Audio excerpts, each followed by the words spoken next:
سعید کا اسکول 7:30 بجے لگتا تھا۔ 7 بج چکے تھے لیکن وہ ابھی تک سو کر ہی نہیں اٹھا تھا۔ امی بھی شاید اسے جگانا بھول گئی تھیں۔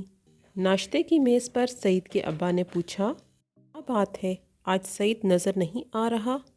اوہو، میں تو اسے جگانا بھول ہی گئی، سعید کی امی نے کہا اور اسے جگانے کے لیے کمرے کی طرف دوڑیں۔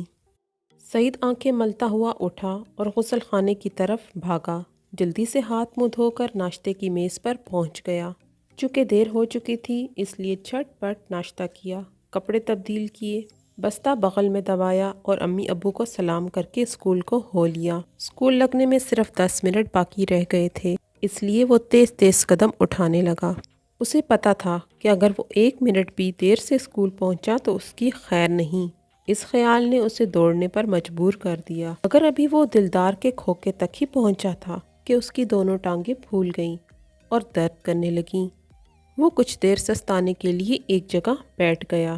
اچانک اس کی نظر ایک 100 روپے کے نوٹ پر پڑی جو فٹ پاتھ کے قریب پڑا تھا۔ ایسا معلوم ہوتا تھا جیسے ابھی ابھی کسی کی جیب سے گرا ہو۔ سعید نے جھک کر اسے اٹھا لیا اور جیب میں ڈال کر چل پڑا۔ ابھی وہ تھوڑی ہی دور گیا تھا کہ اسے سامنے سے حاجی خدا بخش آتے ہوئے دکھائی دیے۔ وہ غالباً کچھ ڈھونڈ رہے تھے۔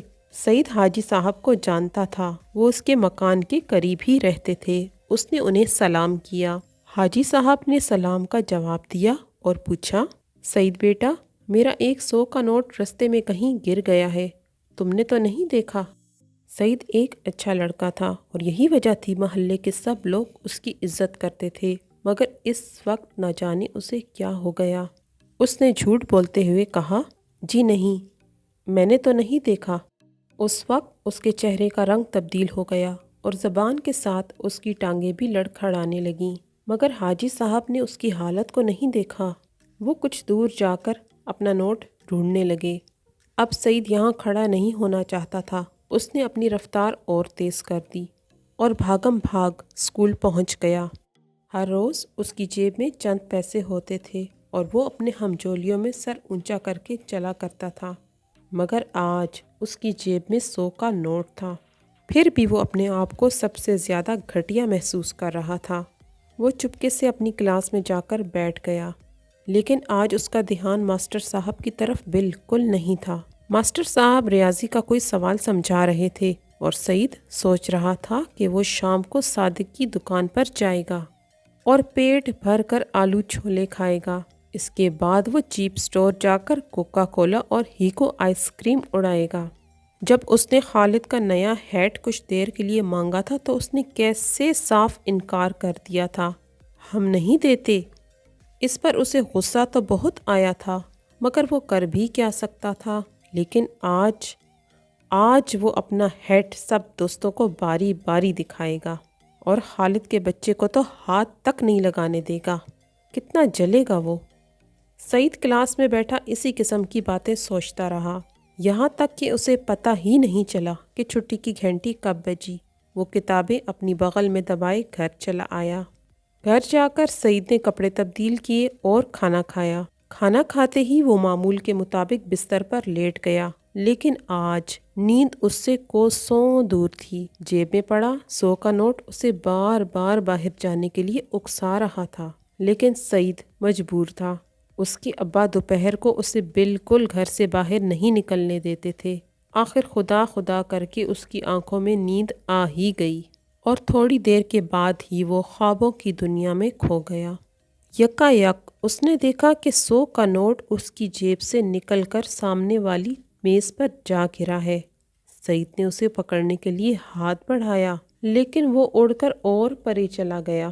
سعید حیرت سے اسے دیکھنے لگا، پھر اس کی نظریں جمی کی جمی رہ گئیں۔ قائد اعظم کی تصویر جو نوٹ کے کونے پر چھپی ہوئی تھی اسے حرکت کرتی ہوئی دکھائی دی، اور پھر تھوڑی دیر بعد قائد اعظم اس کے سامنے کھڑے تھے۔ ان کی آنکھوں میں آنسو تھے۔ ایسا معلوم ہو رہا تھا جیسے وہ بہت زیادہ مغموم ہوں۔ سعید کام کر رہ گیا۔ اسے اپنا جرم یاد آیا۔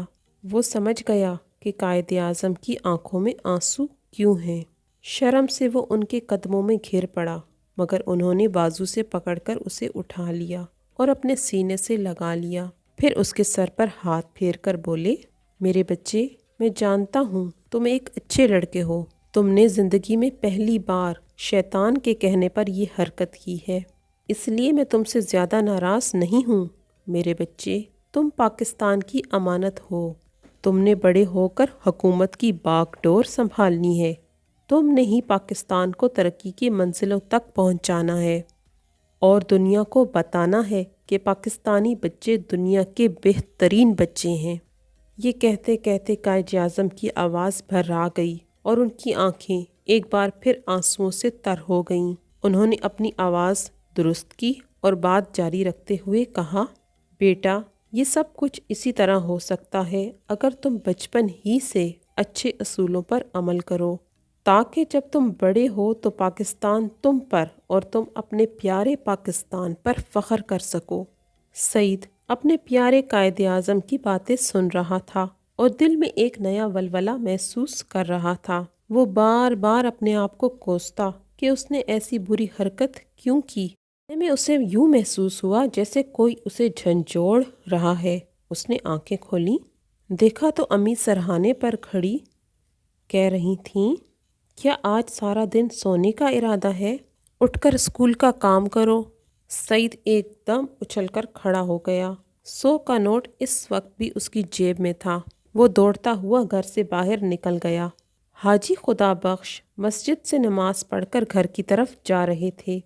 سعید نے انہیں روک کر نوٹ ان کے ہاتھ میں تھما دیا اور بولا، حاجی صاحب، مجھے معاف کر دیجئے، میں نے آپ سے صبح جھوٹ بولا تھا۔ حاجی صاحب پہلے تو حیرت سے اس کا منہ تکتے رہے، پھر ایک دم انہوں نے اسے سینے سے لگا لیا۔ 100 کا نوٹ واپس دے کر سعید کو یوں محسوس ہوا جیسے اسے دنیا کی سب سے بڑی دولت مل گئی ہو۔ اس وقت سعید روحانی خوشی محسوس کر رہا تھا اور قائد اعظم اسے مسکراتے ہوئے نظر آ رہے تھے۔